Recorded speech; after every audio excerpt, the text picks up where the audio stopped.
Report क्यों? नहीं, आप कोई स्पेसिफिक इंस्टेंस बताएंगे तो उसके बारे में नहीं कह पाऊँगा। बिना स्पेसिफिक फैक्ट से मैं टिप्पणी नहीं करना चाहूँगा। सब निरीक्षण के दौरान कितने अधिकारी कर्मचारी टर्न आउट हो या अन्य विषय पे पुरस्कृत किए गए हैं? ऐसे कितने अधिकारी कर्मचारी? पूरे जिले के करीब 125 कर्मचारी हमारे परेड पर उपस्थित थे। उनमें से 15 से 17 कर्मचारी ऐसे हैं जिनकी टर्न आउट उत्कृष्ट थी, उनको प्रशंसा दी जाएगी। और ओवरऑल वैसे सभी की टर्न आउट अच्छी थी। सर, आईटी दरबार में के समस्याएं किस तरह की आई जो कर्मचारियों ने आपसे? जो कुछ कर्मचारियों के पीएफ को लेकर जो अनुकंपा नियुक्ति में एक प्रकरण था जिसको के विलम्ब हो रहा था, उसके बारे में एसपी साहब को बताया गया है जांच करने के लिए। और कुछ कर्मचारियों द्वारा अपने पारिवारिक समस्याओं का जिक्र किया गया, तो उनकी कोशिशें हमारे को दूर की जा सकती। सर, कोरबा जिले में और कोई पुलिस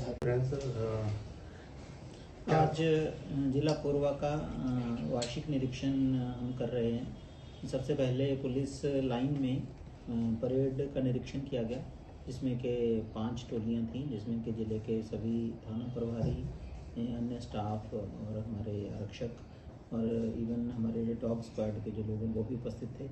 तत्पश्चात परेड के बाद एमटी शाखा का निरीक्षण किया गया, जिसमें कि जो जिले में विभिन्न वाहन उपलब्ध होते हैं उनकी क्या स्थिति है वो चेक की गई।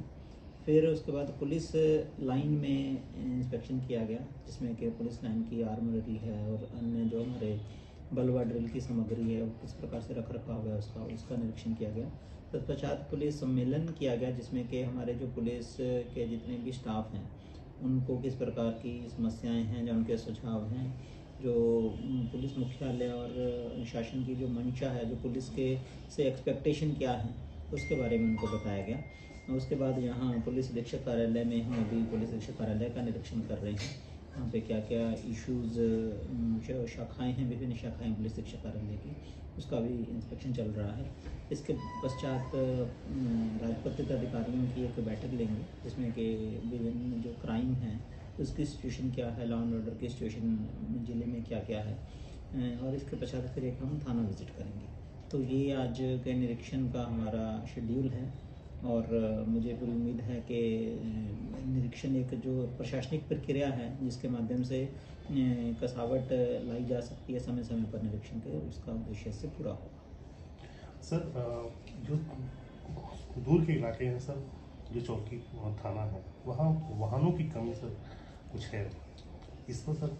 नहीं, अभी मेरी पुलिस अधीक्षक उनसे सुबह बात हुई है, तो जिन थानों में 4 व्हीलर अवेलेबल कराए जा सकते हैं वहाँ 4 व्हीलर अवेलेबल कराए जाएंगे, और जहाँ पे 4 व्हीलर नहीं है वहाँ पे कम से कम 2 व्हीलर्स वहाँ पे दिए जाएंगे ताकि उनकी मूवमेंट ईजी। सर, निरीक्षण के दौरान क्या खामियां और क्या खासियत देखी थी? निरीक्षण में सबसे पहले हमने परेड देखी। वहाँ पे हमारे जो स्टाफ है उनका टर्नआउट जो था वो उच्चतम कोटि का था, और साथ ही बड़ी डिसिप्लिन्ड परेड थी। कुछ वाहनों में कुछ कमियां हमें दिखी थी, वो उनको बताई गई हैं दूर करने के लिए। साथ ही पुलिस लाइन में जो इंफ्रास्ट्रक्चर है उसका भी निरीक्षण किया गया। तो पुलिस कैंटीन है जैसे, या आर्मरी है, उसमें क्या क्या सुधार किया जा सकता है उसके बारे में चर्चा की गई है। और अभी पुलिस अधीक्षक कार्यालय में बैठे हैं और जो भी समस्याएं हैं उसको दूर करने के लिए कोशिश की जाएगी, और ज़िले के जो इश्यूज़ हैं उनको समझकर पुलिस विभाग और प्रशासन की तरफ से क्या क्या करना चाहिए उसको किया जाएगा, और शिकायतें और अन्य FIRs इनकी भी समीक्षा भी की जाएगी। साइबर क्राइम बढ़ते जा रहा है, नए नए उपाय से साइबर क्राइम बढ़ रहा है, इसको लेकर? नहीं, बिल्कुल, अभी ज़िले में नया साइबर थाना भी खुला है, जैसा आपको ज्ञात होगा पिछले महीने में। तो उसमें जो साइबर क्राइम को लेकर सबसे इम्पॉर्टेंट जो है, जो साइबर क्रिमिनल्स हैं उनके 2 मेन हथियार हैं। एक तो है म्यूल अकाउंट्स और दूसरा है फर्जी सिम कार्ड्स। तो म्यूल अकाउंट्स पर लगातार कार्रवाई छत्तीसगढ़ पुलिस द्वारा की जा रही है। पूरे देश में सबसे ज़्यादा कार्रवाई छत्तीसगढ़ में ही हो रही है म्यूल अकाउंट्स पर, तो इस पे हमारा फोकस लगातार बना रहेगा। और साइबर थाना खुलने के बाद जो अन्य अपराध साइबर के हो रहे हैं उन पर भी फोकस करेंगे। यातायात को